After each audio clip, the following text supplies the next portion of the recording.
Together, Ben Massey and Sam Edwards are the Brisbane-based developer Beam Team, and they've been hard at work creating the survivalist castaway game Stranded Deep.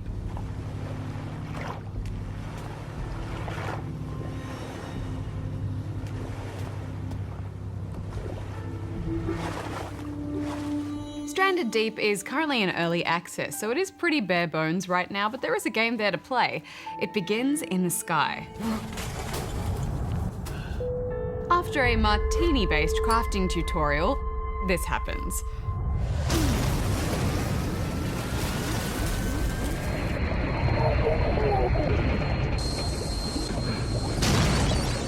Then you're stranded. There's nothing to see on the horizon except a handful of small islands. You have with you a knife, a lifeboat, and an oar. And you must simply survive. Hex, I'm always up for a bit of survival gaming, and this is such a fun setting for it. You'll be logging, collecting, crafting a home, searching for food and drinking water, exploring shipwrecks, and attempting to stab marine life.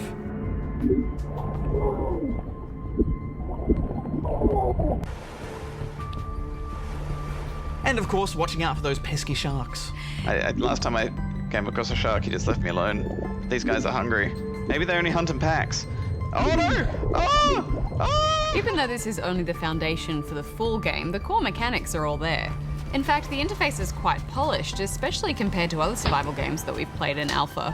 Gathering materials and building a house is all quite functional and intuitive. And it's so beautiful, isn't it? Yeah, those sunsets. And the water is beautiful too.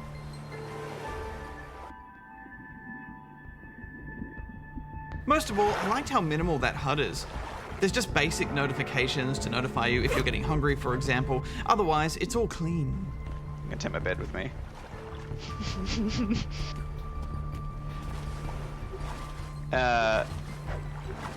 No!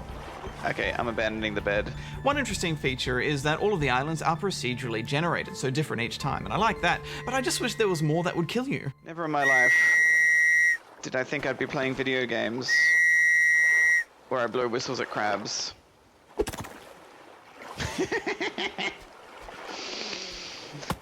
let's get back to business. Yeah, there's not a whole lot of threat to your life right now, is there? Although those trees can be pretty hazardous. How do I get down? I don't know if it's gonna...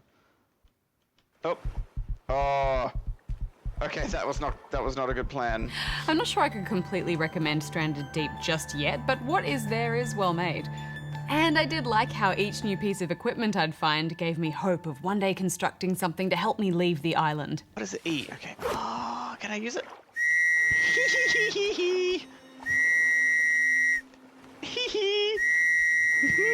I like how isolated you feel on these little islands, but mostly I like thinking about the possibilities for this game. Sickness, or pirates and other scavengers, or maybe crazy storms that just destroy everything you built. Ooh, maybe there'll be a kraken. I love a good kraken. Well, we'll keep an eye on this as it progresses, but for now, another game that we've been having a bit of a play with is the motorbike mayhem of Road Redemption.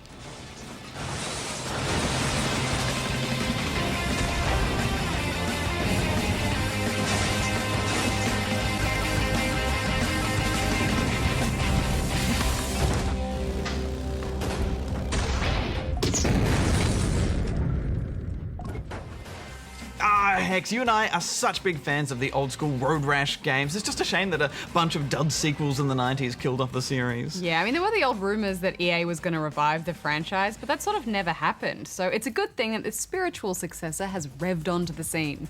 We should point out that Road Redemption is made by a completely different developer and isn't meant to be a Road Rash sequel in any way. But even in this early state, it successfully recreates Road Rash's DNA of racing and combat. Yeah, it certainly is brutal. It's almost like those old biker rivalries have erupted into an all-out war now. You can still trade blows with baseball bats, but these are now the tamest options, compared to far more lethal weapons like assault rifles and grenade launchers.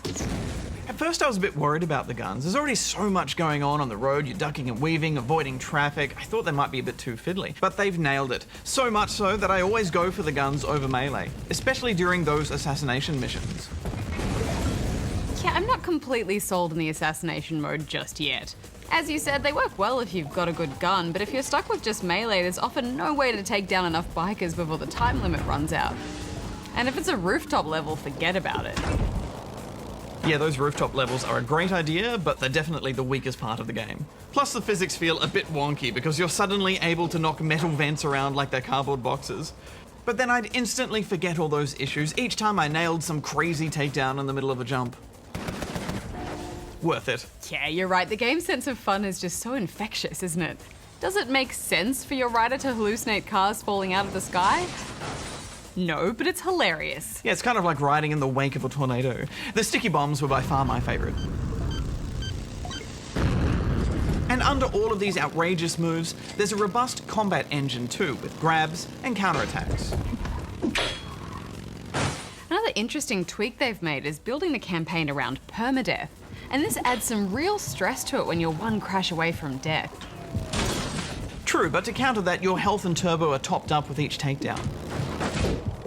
And that reminds me a lot of the Burnout series, which is a good thing, and that certainly makes you a more aggressive racer. I think they've already got the combat really well polished, but my only real concern at this point is the racing itself. The bikes feel far too light. There's just no real weight to them when you're cornering. For me, it's just a little bit too arcadey. Yeah, I think there's a lot of work to be done on the handling in general. I was so happy that they included split-screen multiplayer, though. There's just something a bit special about hitting your friends with a spade while riding a motorbike at high speed. Yeah, it definitely suits the game's retro remake vibe, doesn't it? The multiplayer is still very buggy though, and the online co-op is yet to be added. So if multiplayer is important to you, then I'd hold off playing this until the game is more complete. Yeah, I agree. It's good to see the single player shaping up nicely though. And now here is Goose with the news.